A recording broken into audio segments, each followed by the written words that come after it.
Exciting, fame and glory.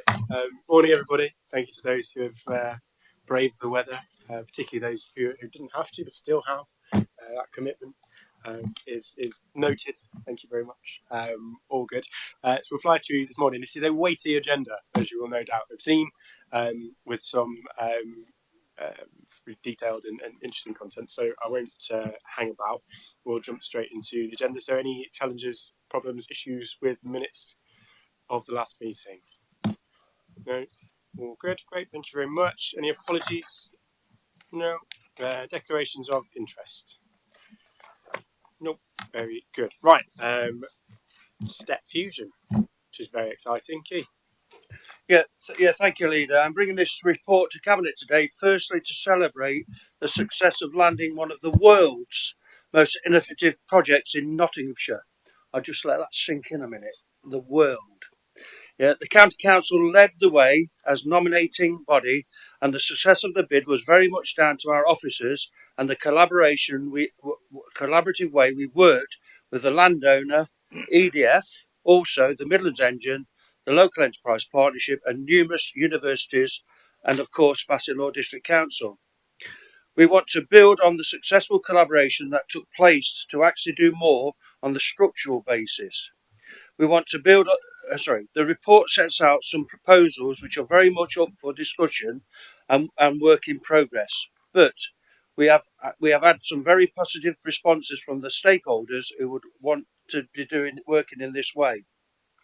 Leader, if all we end up with is a power station, then we will have failed. Therefore, this is about maximising the economic gains that will flow from the step. We don't want to get in the way of the UKEA in building the facilities. We want to assist them where we can and focus on wider economic ecosystems. The third element of the report is dedicated to funding from the existing investment and growth budget to ensure that we have the capacity to fully engage in this very significant project. Yesterday, I had a very constructive meeting with Sir John Peace, who will be heading the ambassador for this project, which includes Ian Chapman, the CEO of UKAA, the leader, yourself, the leader, Adrian Smith, Matt Neal, and myself. This will mean we can now move forward with our suggested structure to ensure all partners are pulling in the same direction. Before I move on to the recommendations, Leader, I would like to introduce Charles Price, who is the STEP Director for Strategy and Investment. Charles is working closely with us on the strategic economic benefits and has kindly agreed to say a few words on our joint working. It's come up all the way from London, so that shows how powerful this partnership is. Charles, down to you. Thank you very if much. you press the button, Charles, it'll... Thank you very much, everyone. It's very nice to be here. We're very keen to get to know you and stakeholders in the region much more closely. Looking forward to working with you. The first step seems to be really positive. One of the key things that we've got a joint interest in is economic analysis and coming up with some really compelling figures for the kind of growth potential. One line in comment was really resonated in what I just heard. So if we just build a power station, that's not in itself successful. What we want to do is build a whole supply chain, a whole investment community, a whole cluster of value, and to make the case for that, we need some great underlying economic analysis. So in our collaboration, step one is working together to produce that, to think about the local and regional benefits, but also beyond that, the national and international ones.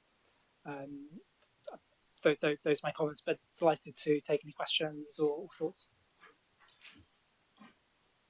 Thank you, Charles. If anybody has any questions for Charles or myself on this, we're happy to answer any questions. Just to give members confidence, really, that UKAA, this is not their first gig, and they've set up a base down in Culham, and that's expanding incredibly well, with some really top-notch companies down there, innovative companies, working in the same sort of industry. So they've also got a college down there, which we had the pleasure of going around a few weeks ago.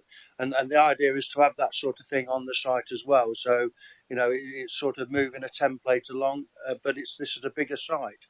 So quite exciting prospects, really. So anybody got any questions? Happy to take them.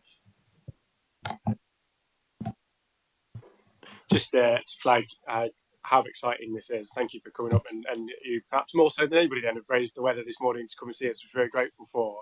I have to keep kind of checking myself on this and managing expectations a bit because it is a 30-year project and there's a lot of work to be done, but the long-term potential of it is huge, as we've described, and not just for the energy sector and the opportunity to be at the heart of creating that clean energy for the world, which would be an incredible story that we've framed as that kind of fossil to fusion strapline, which is really exciting, but also the economic benefit and how it fits into the wider growth plan for the county and the region, which we've got an awful lot going on in that space. And I think as you pointed out, Keith, the kind of skills academy and some of the transport links might be the first things that we see visibly in on the site, which will be exciting points for us to come back to and to continue to talk about. But this partnership work in terms of driving everything that happens outside of the power station itself and that wider economic growth will be really, really important. I think Sir John is a fantastic person to help us lead that. So all good. Matt, I saw your hand go up. Thank you, Leader. Is it acceptable, Councillor Girling, for me to confess a little portfolio envy? As much as I love being part of adult social care, my goodness, it's the best train set that you've got to play with there that mankind's ever seen. It is no underestimation, Leader. You're quite right. I mean, it's just so phenomenal what has landed here in Nottinghamshire, with ramifications for the whole planet, for the whole future of mankind. And I'm just intrigued. We keep talking about this about being a 50-year project, but there have been some substantive, enormous step forwards with fusion technology in the last 18 months. First of all in France, then here in the UK, and then in California. And I think the timeline is accelerating quite significantly. I wonder whether we should be putting pressure where we can on actually delivering this much, much sooner. The world can't wait 50 years for this technology. We need it in the next 15 years. And I think Nottinghamshire could play a major role in doing all it can to accelerate this. So I'm absolutely supportive of what you're bringing here this morning. Any further steps we can take to accelerate this, we have a duty not just for the residents of Nottinghamshire, but for our children's children and the whole planet. Keep your hands off my portfolio. It's like every. I must admit, I must confess, Leader, when it was announced about us being selected as a site, I was in the stratosphere in excitement terms, and I've not come down from there yet. And that was announced quite a few months ago now. But we are moving forward at the pace that we can. It has been proven that it works, absolutely. But it's now we've got to scale it up to make it commercial, and that's what's going to take the time, I think. And it's a lot of it. And I'm going to bring Charles in a minute, but a lot of it's about the materials. Some of the materials they're going to need hasn't actually been invented yet, and so there's a lot of things around that's going to take the time, because the process itself, and here's me being really technical now because I'm learning, it is basically about atoms batting together, and they batter hell out the sort of structure before they start to fuse together and create the heat source. So that's a part of what I think is the big hold up on it, and it's about the scaling it up. But I'll bring Charles in now because he'll probably correct me on everything I've said and tell you why it's going to take so long. I think everyone would second your ambition that we should do this as quickly and as fast as possible. I'd say around the world there are different degrees of optimism on what the potential pace could be. Certainly in the authority, we want to move as quick as we can, but we also, I'd say, probably at the cautious end of what's deliverable. So if you go to the US, there's a lot of kind of interest in the startup venture capital community there that think they can do this very quickly. Which is great, and we should learn from that as much as we can. I'd say a distinguishing feature of what we're doing with our approach at the authority and with STEP is that whereas other programs tend to look at discrete technologies, discrete bits of the puzzle, we're doing the whole thing. So we're the first in the world, I think, that's chosen a site. We're the first in the world that's putting together infrastructure around that site, and we're the first in the world that's thinking about how all these different technologies and bits of the jigsaw come together. And yes, we want to do that as fast as possible, but to do the integration of all these bits of engineering will take persistence and strategic patience. But it's great to hear the goodwill in this building in this area for doing this.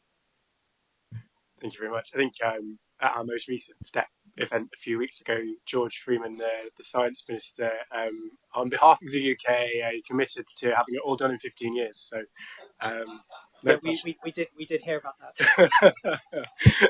Chris, Yeah, thank you, Leader. Just to endorse everything that's been said, I love that expression, first in the world, first in the world, first in the world. First in Nottinghamshire in the world. That's the bit that I like. You know, rightly, we've been critical over the years about a lack of government investment in infrastructure in the East Midlands, in particular in Nottinghamshire. And the fact that this is first in the world, it's in Nottinghamshire, it's a commitment to Nottinghamshire.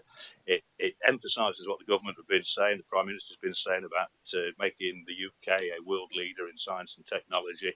And as I say, the fact that that investment is here, East Midlands, Nottinghamshire, all the potential for jobs, for infrastructure, skills for our young people, a future ahead of them.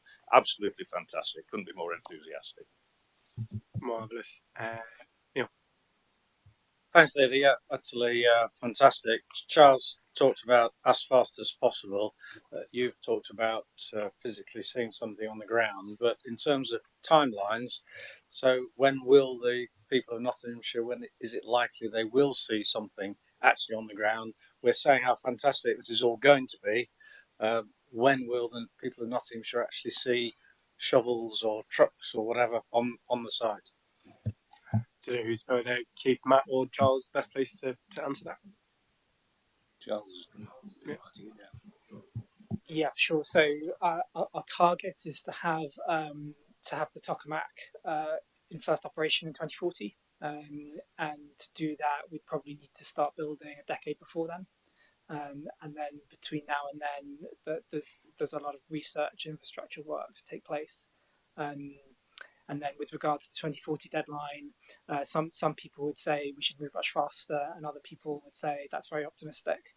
The nature of the uncertainty, the nature of the endeavour we're embarking on is that it's highly innovative, highly uncertain, and so it's. So I think you're going to get different views on how deliverable 2040 is, but that's our target.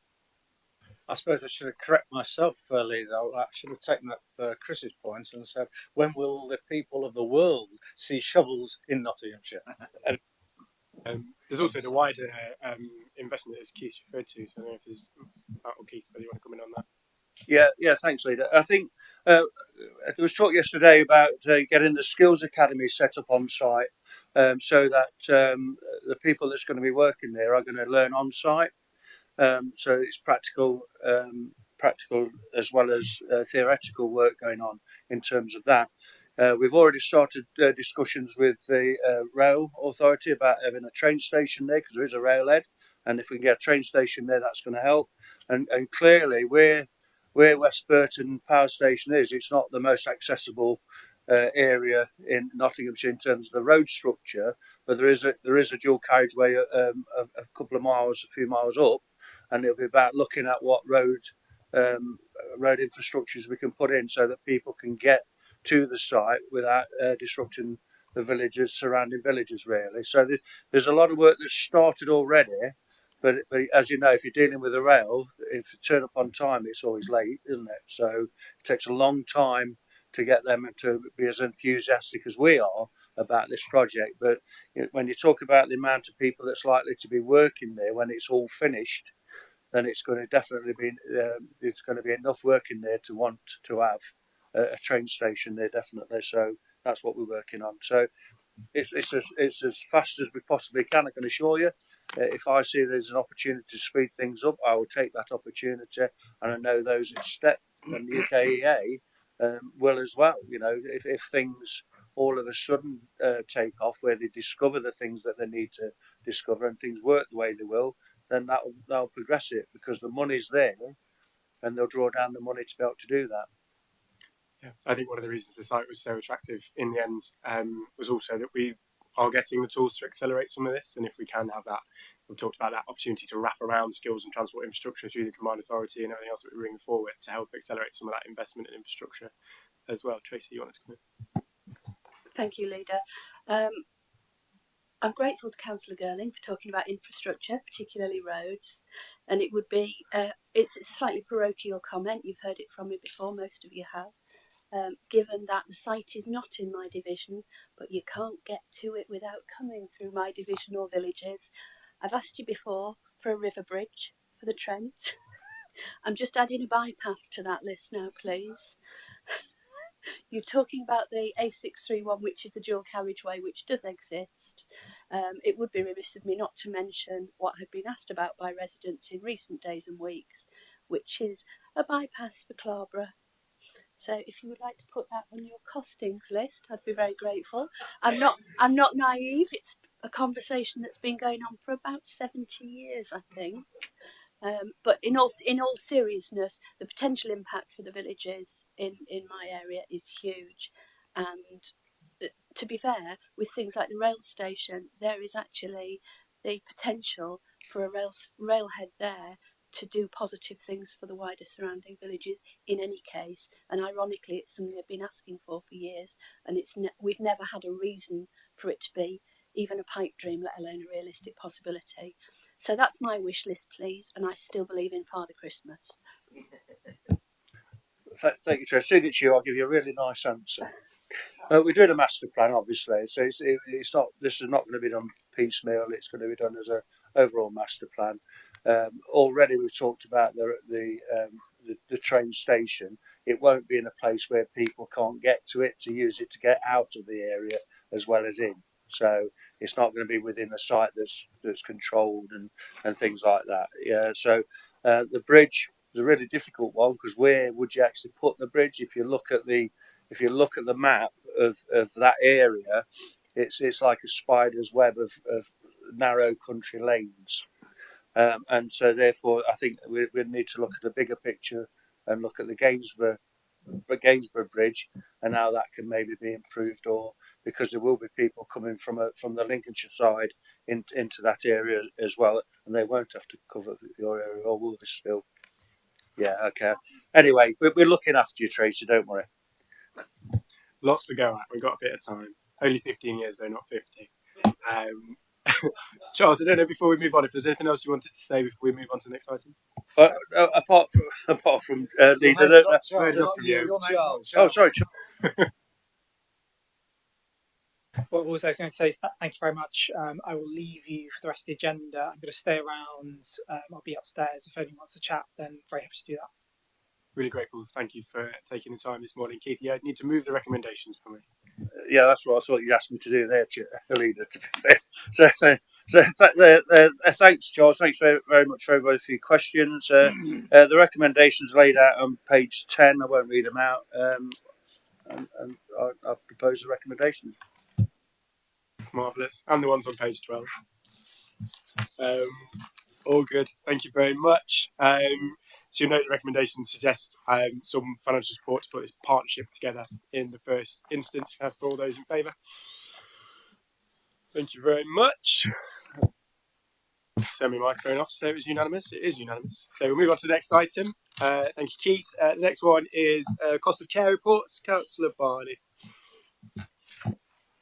Thank you, Leader. Yes, so first of all, apologies that I'm rather hijacking the meeting for the next 4 agenda items, but it's all good stuff, so I hope you'll bear with us. But this first report, the Nottinghamshire Cost of Care, Adult Social Care Market Sustainability Plan and Market Position Statement, fee uplifts, it sounds very technical, and I can assure you it is very technical and somewhat bureaucratic, and I'd like to thank officers who have worked through this minefield over the last few months in terms of their statutory responsibilities and data that they've had to collect along with neighbouring authorities for the Department of Health and Social Care.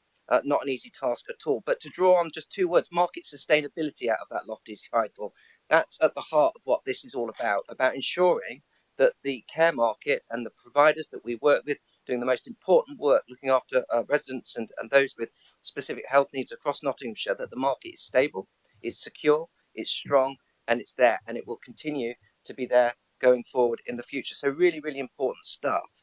And just also having thanked the officers for the work they've done. You know, we came into this winter period, and for me, my first year in this portfolio, quite nervous. We'd seen the cost of living difficulties that we were facing, inflationary effects, and I was really concerned about how that would result and manifest itself in the care networks throughout Nottinghamshire. And I'm just overjoyed that we've got through. We can say this, got through this winter. Look at the weather outside, but we've got to where we've got through. We've got through the difficulties of the winter, and this market has been strong. It has been resilient, and I take my hat off to every single provider that we work with closely here at the county, who have worked so hard through this winter period to deliver those frontline services, which are so needed for our residents here in Nottinghamshire. I'm going to move the recommendations which are on page 25 and page 26 of this report. First of all, noting the final submission of the cost of care reports that we presented to the department, that we approve the final market sustainability plan, that we approve the refresh market position statement, and we approve the free uplifts as set out in the report. And as I move, I'm going to ask Melanie if she would like to make a few comments on the technicalities of the document. Thank you, Melanie. Good morning. So a bit of a reminder about the adult social care market. So we estimate there's about £1 billion of contribution to our economy in the county. It employs some 24,000 workers and staff, predominantly female workforce. About 80% of those colleagues are female. So a really important part of our workforce and our economy as a county. So this report, I think, tries to do a couple of things. So first of all, it set out adult social care market reform. So adult social care reform is progressing with the cost of care. So the Department of Health has some requirements upon us around how we manage the market, our transparency of how we understand the costs and economic drivers in that market, and how we respond as a county council. So the report does that element, and that's with the cost of care reports that we've submitted there. It also talks about the issues that Councillor Barney's described about how we sustain that market. So it's a market that's recovering from the pandemic. It was in considerable crisis that led to Cabinet making some interventions in July last year to sustain that market through looking at fee increases. So we know that sustainability is a challenge going forward. So in the report, we talk about our market position statement, which indicates how we're going to invest in the market, how we support them, but most importantly, what we expect that market to do for us and for our residents. So that indicates those elements. And then within the report, we've got our sort of kind of business as usual kind of approach. So that's our fee strategy. So in the Cabinet front sheet, it will talk about how we're going to increase the fees for the market, both recognising the inflationary pressures, which are very significant in this sector. Additionally, how we're going to distribute the 8 million market sustainability grant from government that's helping us with the adult social care reform, and how we're going to continue that work we set off in July about targeting the most fragile areas of our market, which are the independent living sector for adults with a disability and home care for older adults. So the two areas that we need to prioritise. And the analysis we've undertaken, which we've undertaken regionally with our fellow local authority partners, has indicated they're the right areas to invest in. So that's given us some credibility to our approaches that we made last year. So the report does those three things.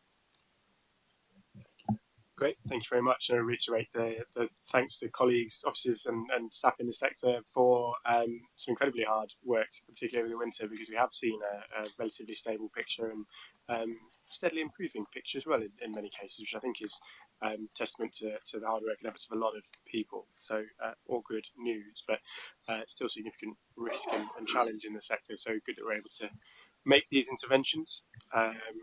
I know colleagues have had a number of briefings and conversations about this in recent weeks. Hopefully we're au fait with it, but if anyone does have any questions they want to raise, otherwise I'll point you back to those recommendations on page 25 and 26 and ask for all those in favour. Thank you very much. We'll come back to you, Matt, for the next one, which is an all-age carer strategy. So I'm sorry you're back to me, but I'm not actually, because this is a fantastic strategy that I'm seeking endorsement of the whole cabinet here. So this has been quite a big undertaking, actually. It's been going on for many months, jointly commissioned by Notts County Council, but also our friends and partners at the City Council, the ICB, and with the Nottingham and Nottinghamshire NHS.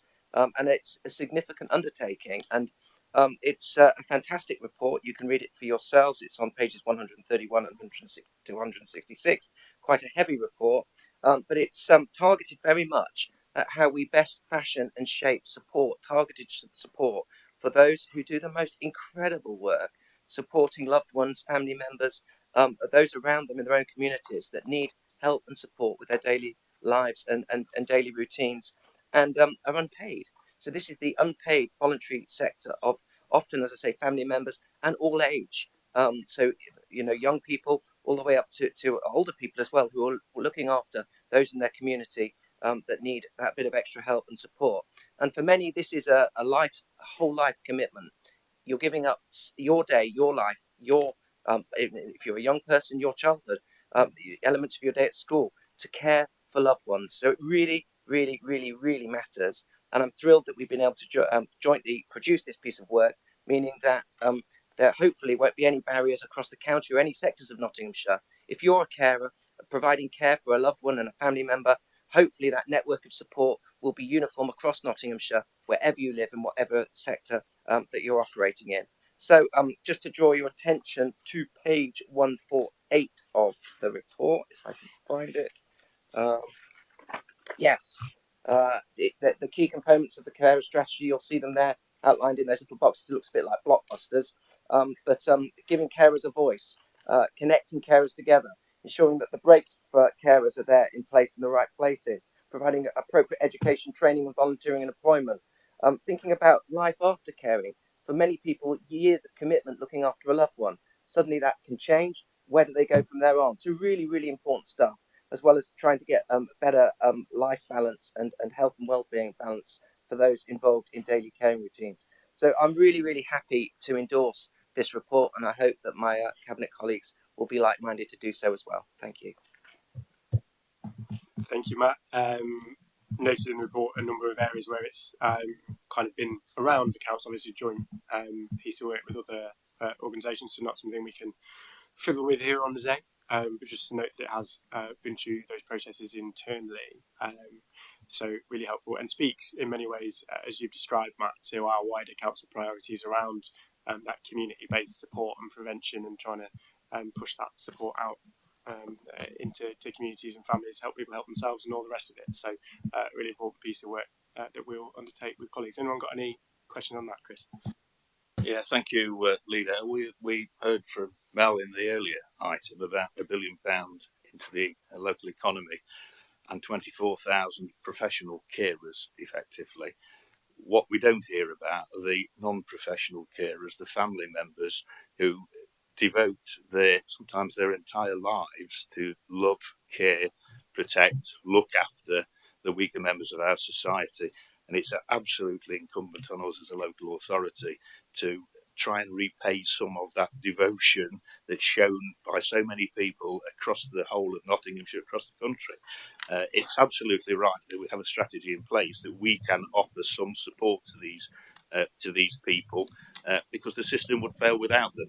No matter how many professional carers you've got, no matter how much money is in the economy to be able to support the professionals, without these volunteers who provide a service which no government, no local authority could provide, would ever be able to afford without this voluntary involvement. It's absolutely right that we do everything that we can to show our support for them, to encourage them and to make the system work. It would fail without it. So I absolutely welcome the report. Thank you. Thank you very much. And a number of actions to point to. I think page 124 of the pack on individual actions as an authority in terms of the extra support and things that we're doing in this space. You're absolutely right, Chris, that the whole thing will fall to bits without unpaid carers. Is there anybody else who wants to raise anything? Otherwise, we'll refer back to those recommendations, which I think you moved, Matt. Have we done that? Go on then.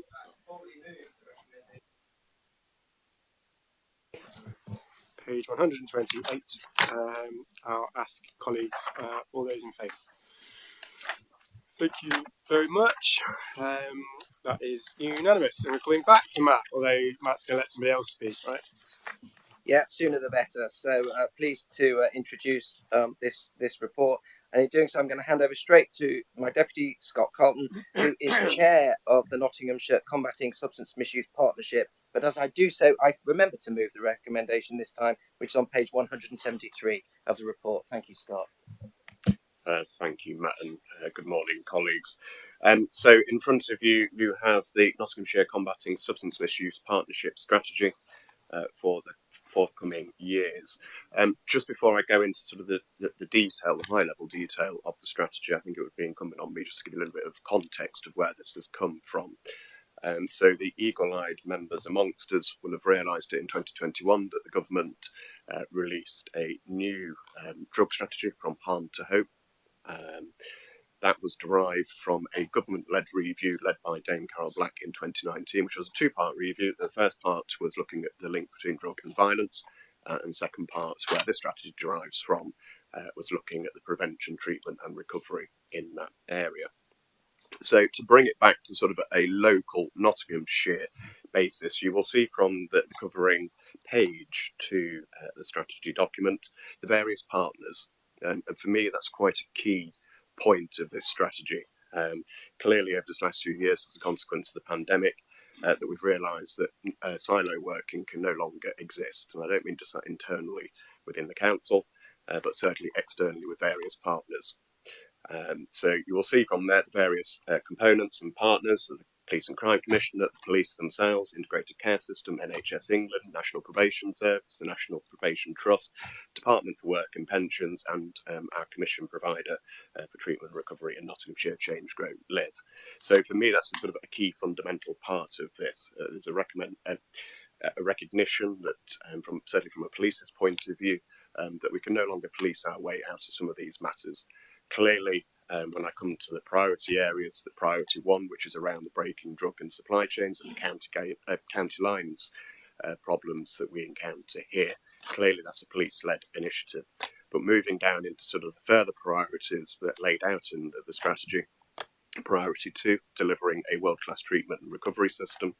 Priority 3, achieving a generational shift in the demand for drugs. So I'll just stop there before I come to a more local priority that we've also added to that. So the second one is really on that Change, Grow, Live, as we say. And I think it would be important for me to stress to Cabinet that in Nottinghamshire, that we're not doing this from a standing start. That Change, Grow, Live is already a commission provider by this council. Has been for a few years. It's an investment of well over £8 million, and certainly during the course of the pandemic, extra resources and finances were given to Change, Grow, Live as a consequence of increase around alcohol. And that probably leads me on to the next point, to say very much at a national level, it was very centred around drugs, but we recognise in Nottinghamshire that we actually have a worse problem with alcohol. Particularly compounded by the lockdowns and the pandemic and those issues. Looking at, again, because Nottinghamshire County Council is the lead in this via public health, but again, internally, significant opportunities for us. So I'm absolutely delighted that one of Councillor Taylor's officers will be the priority lead on priority 3. So looking at the children and young people and that prevention agenda. And that's one of the key components in this. It's not just about the end part, but it's also achieving that sort of generational shift to stop people falling into drugs and alcohol and other substance misuses.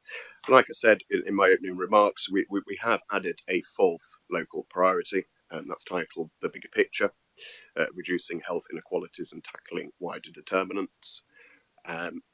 Again, when I opened this and I said about that joint working between various agencies, I think it's also incumbent on us to recognise that it's not just issues around drugs and alcohol as individual issues, but it's also probably underlying things in there. So from my personal interest in mental health, you often find with drug abuse, alcohol addiction, there's possibly a mental health issue around there as well. Looking at those wider determinants as well, about some of our place-based approaches in our communities, how they're structured, making that they've got those support networks there, but also with their living arrangements. So an example I will give you is someone that may have gone through the criminal justice system with an addiction that's gone into prison. They've served their sentence, they've been released, but they possibly don't necessarily have a housing support around them, i.e. just somewhere to live. So then we end up in that scenario a few weeks later that individual goes back to the beginning, they've been picked up by the police. So that's what I mean about that sort of change in approach, that we can probably no longer just in a silo police our way out of this. So in the next couple of weeks, and just to give you a bit of a case study of some of the work that's already underway, hopefully Councillor Barney will approve the recommendation to second to social workers from Adult Social Care into Change Grow Live, with a particular focus into the Mansfield locality, with support of Mansfield District Council with their Housing First project. So it's about wrapping around another layer of support around an individual to break that dependency, for the want of a better way, and actually set someone onto the life that they can lead, and actually realise that they don't have to live a life dependent on drugs or alcohol. So I will conclude it in a few moments, but I think the other part, just to sort of stress to you that this is new. This has a serious amount of cash attached to it. I've already alluded to what we invest to Change Grow Live already, and as the covering report highlights, over the next 3 years that the council has been pledged over £8 million in government funding, mostly around sort of the treatment aspect, but again, there's some of those individual points around sort of housing need, identifiable housing need.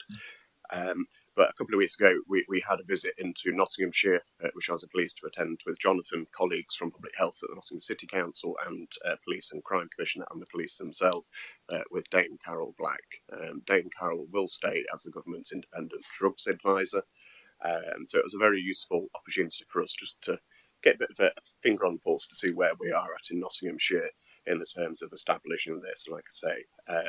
So it's a forum to have that sort of early stage of scrutiny, so I can inform Cabinet that we are in a good place. Clearly there's a lot more work to do, the ship's not going to turn around overnight, but the foundations are very good, and certainly from our housing proposals here in Nottinghamshire that did catch the attention of Dame Carol, and will be fed back accordingly. So in summary, before I hand back to you, Leader, I'd just like to thank officers and partners, particularly those in public health, Sue Foley, Sarah Quilty, Lisa Byrne, and of course Jonathan. Primarily I say that in a public forum because there has been a substantial amount of work in very tightened deadlines in this. So you may have heard in my budget speech some of the money that I referred to, certainly in this last week again, that's been reconfirmed, and actually a slight increase as well. So in summary, this is a fantastic opportunity. Clearly, there's a long way to go, as I already referenced, but there's some significant opportunities here to improve the lives of our residents in Nottinghamshire. So I'll hand back to you, Chair. Thank you, Scott. Grateful for that. I think we've been joined by some public health colleagues as well. Good morning. Welcome. So, really positive piece of work. I think a really good investment in a much needed service. So, welcome that kind of government intervention. Partnership working always a huge challenge, and implementing these things across different organisations. I would really like us to get to a place where we're kind of integrating this public health work across our wider provision of services. I know we've talked about this a lot in terms of the crossover with how we commission other services with our community-based provision, what we deliver from our assets, how we work with other charities and community groups. You mentioned the Mansfield projects there, Scott, which sound really positive, and particularly in housing will be really helpful. You could also point to people like Hetty's, like Double Impact, and other charities in the Mansfield area that work in this space that it would be great to engage with and to draw into that conversation as well. But all sorts of challenges to that. But hopefully that's something we can take forward. I saw a hand up over here, Keith. Was it you?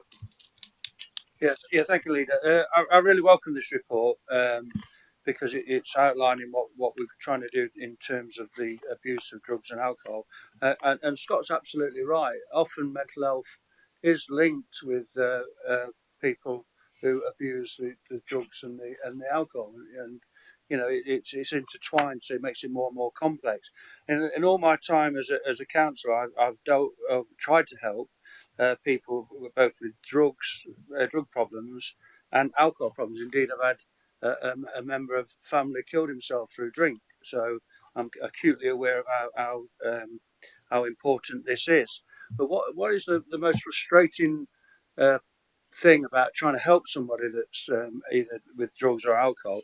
If it's drugs, the system's there and they take over that person. If it's alcohol, the person's got to admit as an alcoholic before the system takes over that person, and that is a really frustrating element. And I just wondered, I know we can't do that in this county, but we can try and influence Parliament to make that slightly different, because it is a frustrating thing. You know, I had a guy that lived in my patch who was clearly an alcoholic. He was causing all sorts of problems in the neighbourhood, and people were. He's quite a wealthy man. He's being ripped off by his cleaner, and all sorts of ladies of the night were going to his house and doing all sorts of things to him. But he killed himself by alcohol, and it was frustrating because you couldn't do anything because he had to admit the fact he's an alcohol. But it was clearly he didn't know what he was doing because he was drunk all the time. And I might be wrong with that, but that was the impression I got whenever I tried to get anybody to help. He said he's got to take the first step, and that to me is a failure of the system in that. And I wondered if we could do something as a council to try and influence that being changed. Thank you. Scott. Yes, thank you, Leader, and thank you, Councillor Girling, for your question. And I think it's a really important one. That was actually part of our conversation with Dame Carroll. And as I sort of go back to my remarks about the various agencies that have come together, and it is incumbent on the partnership that that doesn't just become a pure talking shop. And as I pick up on that point around sort of wider determinants and other issues, it's not necessarily looking at it in silos. I use the example of the prisons, and obviously you've highlighted quite an emotive case there. It's about identifying clear pathways for individuals, recognising in the past that potentially someone that did have a drug and alcohol issue, or drug and mental health rather, that they, instead of just going down solely down that pathway for drug recovery, actually that underlying point is also addressed as well. In some of the early work that's been done and commissioned through the partnership led by Change Grow Live, it's actually looking at some co-produced work from people that have gone into recovery to feedback around sort of the use of language to encourage others to come forwards and actually, pick up on that point of the All Age Carers strategy. What's their experience been? Until we have that open and very frank conversation, I personally don't think that we can improve it. That's not to say that we can't, but I think we do need to have those very serious and conversations with partners. So, like I say, there's clearly a long way to go, and this is a big ship to turn round. We're alive to that, but the early momentum behind this has got some serious legs. And to be honest, from the conversations I've had as a partnership and also with individuals within the partnership, I think everyone recognises the strength of the opportunity here. Scott, Chris. Thank you, Leader. I think you used some expression, Scott, of we can't police our way out of the problem or something to that effect, and you're absolutely right. My last role as a serving police officer, I was in charge of organised crime across Nottinghamshire, and organised crime predominantly at that point in time was all about the importation, production, possession and supply of controlled substances. But it's like whack-a-mole, because for everybody we arrested and convicted and imprisoned, some other head would appear. There's no such thing as a void, we all know that. And for everybody that we locked up, we didn't solve the problem. All we did actually was move it on to the next individual in the food chain who filled that void and took over the role. So policing has a role, but policing isn't the answer. And I think we always traditionally have looked at people who've had alcohol abuse problems and drug abuse problems, effectively self-induced. They are the criminal. Now, in some cases, that's the case because they feed their need by acquisitive crime, and a huge percentage of acquisitive crime is committed by people to be able to feed that need. But I think we've started belatedly to realise that alcoholism and people who are addicted to controlled substances it is an illness. It is, yes, it may well be self-induced in certain cases, but it is an illness, irrespective of the criminal element to it. And so it's absolutely right that we have a multi-partner strategy. The police cannot do it on their own. It has to be multi-partner, that we actually put in that support, that preventative measures, because if you don't take away the demand, there will always be the supply. Wherever there is a demand, that demand will be filled, because there will be elements of society that will always want to be able to fuel and supply that demand. So if we can, instead of trying to take away the suppliers, if we can actually reduce the demand by putting the supportive measures in place, hopefully if we reduce the demand sufficiently, it's another way to target the supply and the criminal element to it. So absolutely supportive of the work that's been done here, and hopefully look forward to some positive results for our communities. Thank you, Chris. It's really helpful. It's amazing when you go and visit some of the places working in this space, whether it's CGL or it's based in Mansfield as well, largely, and some of the charities I mentioned before, where you see the result of the kind of ongoing support, not just in terms of the original addiction, but then getting your life back on track. Some fantastic work, even getting people back into employment, back on their feet. Hetty's working with wider family around addiction, and some really amazing stories. And it is life-changing stuff, so good that we're able to invest in and move forward with it.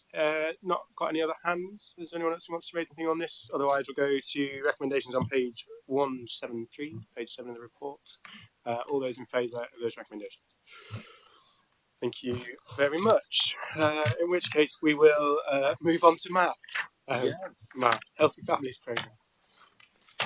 Okay, so last but by no means least, happy to talk about the Healthy Families Programme. Again, what we're bringing forward here is just the mechanics of how we continue to provide services in Nottinghamshire, and the what could be deemed quite dry re-procurement process involved behind that. But we're talking here about a significant amount of funding and a significant amount of what our public health department actually do here in this contract. So it is important, and there's a statutory element to their work as well. I have a list here which I'd be very happy to take members through of the many parts of which actually the elements which underpin this contract that we are involved in. I see officers in the room as well who do brilliant work day in, day out, shaping and tailoring these services. But these are the frontline statutory responsibilities that local authorities have in terms of providing the underpinning public health endeavours that are so essential in all of our lives.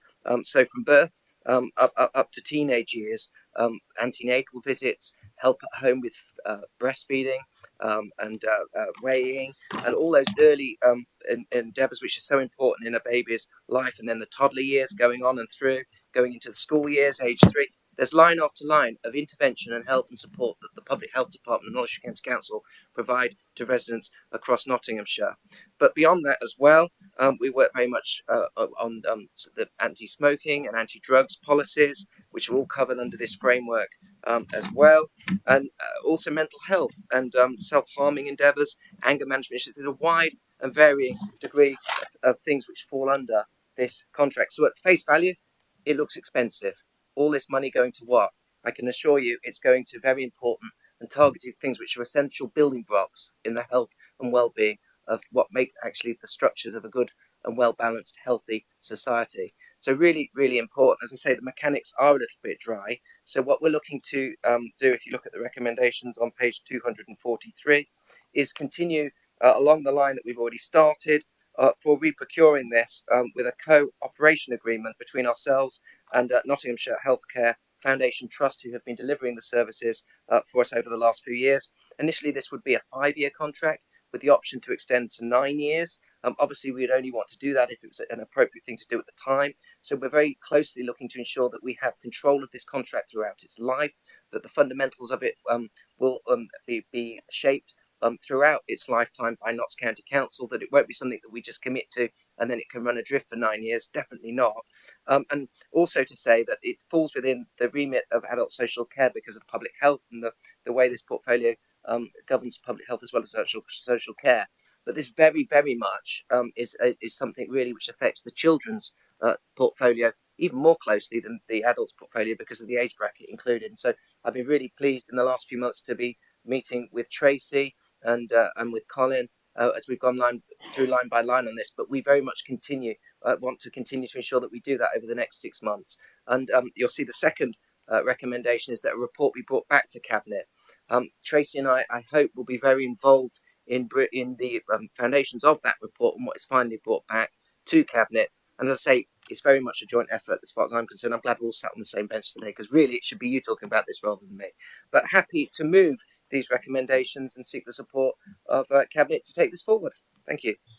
Thank you, Matt. And you're right. I mean, it's a hugely important piece of work and a lot of money to commit going forward. When you go through that list of all the services that it procures, in effect, they are massively important, and again speaks to our wider objectives around family support, prevention, community-based support as well, which we really want to continue to grow and to move into that space. And I'm really keen for us to get maximum value from this contract and this procurement process, not for efficiency or savings reasons. In fact, we're investing more in these kinds of spaces, but to just get absolute maximum value out of these services for our residents, because I do, and I've always driven that line of that prevention work and that early years, that early help work is the key to making our overall services sustainable and improving lives. So it's a hugely important piece of work. I hope officers will understand, therefore, as we go through this process over the coming months, there'll be a significant interest in it, there'll be a significant engagement in it, and I hope collectively across departments, as you described, Matt, because it is so important that we not only get this process right, our relationship as a client with the people we're buying services from, and that we're able to manage that, but also that it does work with our wider range of services and it complements what we do, or we complement this contract in terms of the services we deliver. So there's a lot of engagement I hope to come before we come back with final details of what this looks like. I don't know if there's any other members. Tracy, you want to speak on this? Yeah, thank you, Leader, and thank you, Matt, also for the way you presented the report. I think one of the things that's become evident to all of us who've been involved in this in the last few weeks and months is just how cross-cutting it is departmentally. A lot of what we're doing, as Matt says, public health sits within his portfolio area, but a lot of what we're doing is down to the way we are structured as a public body. I'm grateful to having the input from colleagues in all sorts of different areas, whether it's health and well-being, whether it's health scrutiny, whether it's colleagues in both adult and children's scrutiny panels. So I think we've all learned something by the way we've been working in a much more open and collegiate fashion through this particular piece of work. As Matt says, this is kind of stage one, and we've got a lot to do in the next 6 months. So I guess it's roll our sleeves up time, and we'll be doing a lot more of it. So thank you. Good to hear. Thank you, Tracy. Anybody else want to raise anything on this? Okay, great. In which case, I'll point you back to those recommendations Councillor Barney pointed to, page 243, which is in effect to agree the principle of this bit of work, and we'll come back with a future report with more detail on what that looks like. A lot of work to be done in the interim as well. But all those in favour of those recommendations? That's unanimous. Thank you very much. Right, Matt, you can have a rest. And we will move on to agenda item 9, Councillor Lawton, Strategic Commissioning Framework. Yes, thank you very much. Ironically, the leader in his previous remarks on the previous paper talked about what this paper is all about when he said he would like to get maximum value for our residents, and I think that's what this paper is all about. It's about getting maximum values, but you're not going to get away that lightly without going to be just on one line describing what's happening. As far as this paper is concerned, can I thank Kaj, who sat to my right, and Melanie as well, who have been leading, senior officers who have been leading on this. It's been a long time coming, to be fair, because it got delayed because of a little incident that happened in 2019 called COVID, which rather put it on the back burner. So we've resurrected it as part of the transformation programme, and are now beginning to start to drive this agenda, because this agenda is about improving access for residents. It's about all age approaches, it's about early help prevention, and it's about whole family safeguarding, which is something the leader is constantly bashing on about and is extremely important to this administration, and is written large in the Nottinghamshire plan, and as part and parcel of we are driving it to make it transformational as part of the transformation programme. The two words talk for themselves, and so the framework will provide us with a opportunity to work and improve as an authority, both as Nottinghamshire County Council and with our partners as well, which will grow over the coming years as the political environment changes. We need to take advantage of that to get more for our buck, so to speak, more for our pound, to make sure that we improve delivery for our residents. And I will be driving that, and I will be helping CAG as much as I possibly can to achieve that aim. And so it's really important for us to be able to grow over the coming years to improve service delivery, and it is written large throughout the whole of the transformational programme, and this is what's driving the committees that are working within this council at this present point of time, trying to drive out efficiencies and change and improve delivery of service. So I'd like to move the recommendation, I was saying, on page 7 of the report. Thank you, Leader. Thank you, Bruce. And yeah, absolutely a big opportunity for us to get better value and be more effective in this space. I mean, once you've built the framework, I think you can add all sorts to it. And since as we move, that's not even a sentence. Since we are moving into a more kind of regional approach to a lot of things, economic development, transport, and all the rest of it through the combined authority work, it also opens up a geography and a set of partners and a base for us to procure things differently and with a wider range of people as well, that hopefully again gets us that more efficient and more effective value for our residents' money. Anyone else want to raise anything on this report? No? All delighted. It's the way you tell it, Bruce. Success. It's your sales pitch. Right. Recommendations on page 7 then, all in favour of those recommendations? Thank you very much. Which brings us in timely fashion to the final item on the report, coronation and other upcoming events in 2023. John? Thank you, Leader. Last but not least, I'm pleased to bring forward this report on 3 events which are going to happen across Nottinghamshire and affecting Nottinghamshire's residents as well, and we want to make sure that they enjoy those events. So the first is, as you said, the King's coronation at the beginning of May, and we're working with, working with our partners, the Lord Lieutenant, on some of the objectives that we want to achieve for this event, and to ensure that it's going to be our first viewing of a coronation live, should we say.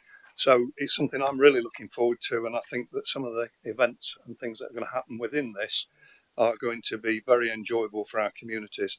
I would also like to thank item 4, 2 of my cabinet members who are also helping and supporting that.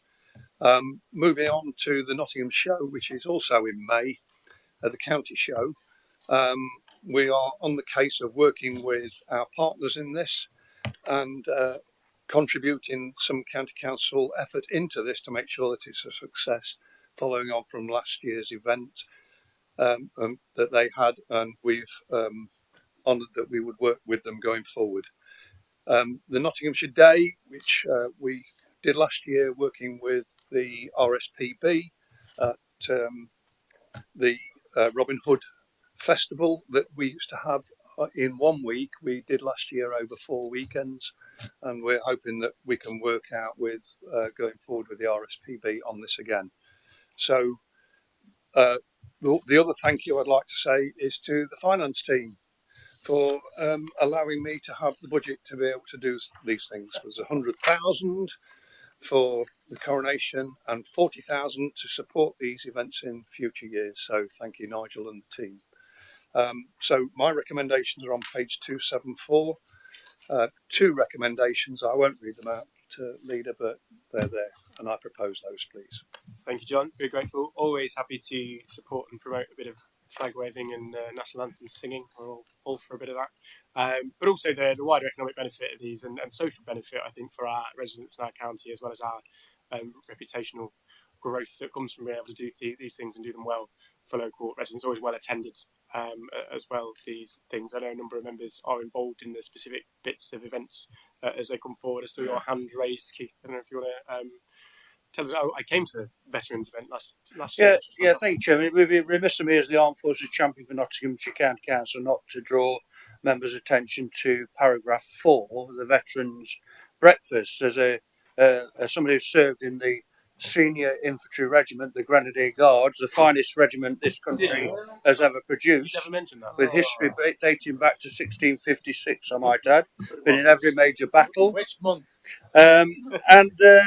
You know, last year, the members might recall that we televised the Troop in the Colour on a big screen at Thoresby Hall, which went down really well. Of course, the Grenadiers were taking part in that historic event, and this coronation, again, the Grenadier Guards will be taking part in the coronation. In fact, they did ourselves proud in Her Majesty's funeral, and I think everybody here recognises how we projected ourselves to the world in terms of how that funeral was conducted. It was a very magical but sombre moment, really, and my regiment did us proud by carrying Her Majesty's coffin.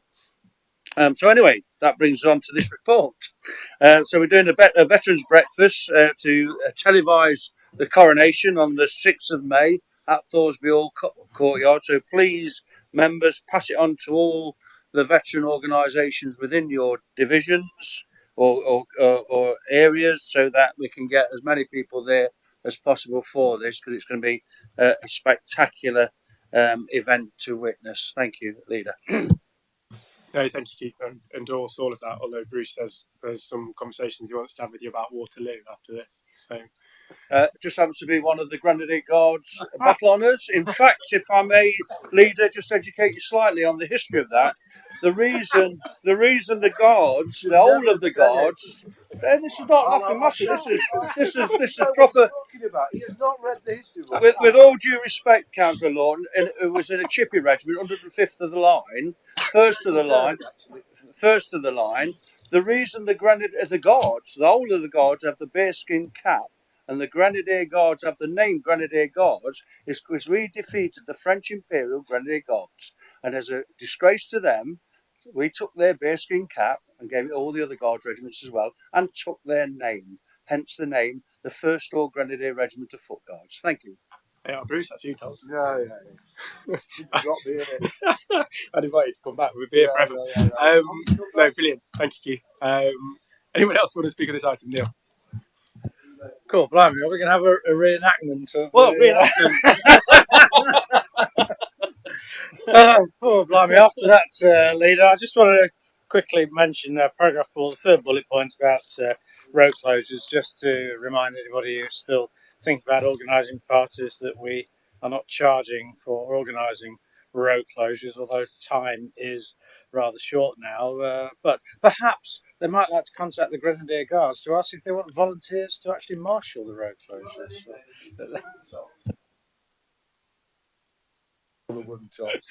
All right. I think it would be great to see, as we talked about last year through Her Majesty's funeral and other events, that community organisation of various things, and the more we can do to facilitate that, I think the better. So yes, great that we're able to offer that financial support in terms of road closures if people do want to put on events, which I'm sure residents will do us proud with as ever. Chris. Yeah, thank you, Leader. Just to echo what you're saying there, you know, in straitened times, I think the community sometimes need things to look forward to, and community events such as these that we're promoting today and supporting, people do enjoy. It's an opportunity to actually get out and recognise and remember us as a community, above and beyond just going off to work and the immediate family. And of course it fits neatly into our visitor economy strategy, which we approved at a recent cabinet meeting. I would just point out to Councillor Girling, of course, in 1656, for all his claims of royalist credentials, the Lord High Protector of England, Oliver Cromwell, was actually in power. So I'm not sure you might want to be pushing the fact that the originator of your regiment was actually a non-royalist who had in fact chopped off the head of the king. I don't know how we've ended up here. I feel like it's my fault. And Can I talk about the paper? If I may, Leader, I don't know. if I may. No, you may not. It was 1656 the regiment was formed, and actually one of the reasons you have the Royal Air Force and the Royal Navy is because they've never shown disloyalty to the Crown. The reason you don't have the Royal Army is because they have in the past shown disloyalty to the Crown. The Grenadier Guards went over to France, Flanders in fact, with the Crown to protect them, and that we have never shown disloyalty to the Crown in this country. So I'm happy to talk about Cromwell every time you like. Well, well done then. Anyway, I've still got stuff to do this afternoon. So let's. Bruce, is it about the paper or the Grenadier it's Guards? about the paper. I'm not going to talk about. Sorry, just a quick one. Really, we've met with the CEO at the of the Nottinghamshire Show. It's very important. We've decided that we're going to show a presence at Nottinghamshire Show. So this is a first real time that we've improved. We're increasing our shop window as far as that of that event is concerned. So we need to make a real effort to ensure that that we show the good side of Nottinghamshire County Council. That I know that Mark has got a plan for the next 5 years, next 5 year shows, and that we want to be able to sell Nottinghamshire County Council to the people of Nottinghamshire through that vehicle. So please, everybody, help if you can to make it a success in May. Thank you, Leader.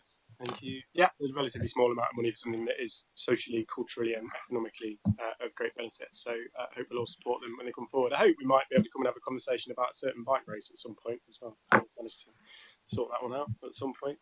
So we'll come back to that. I'm assuming there's no more comments on any military history. No. So we'll move to the recommendations, which are on the final page, 274 of the report. All those in favour?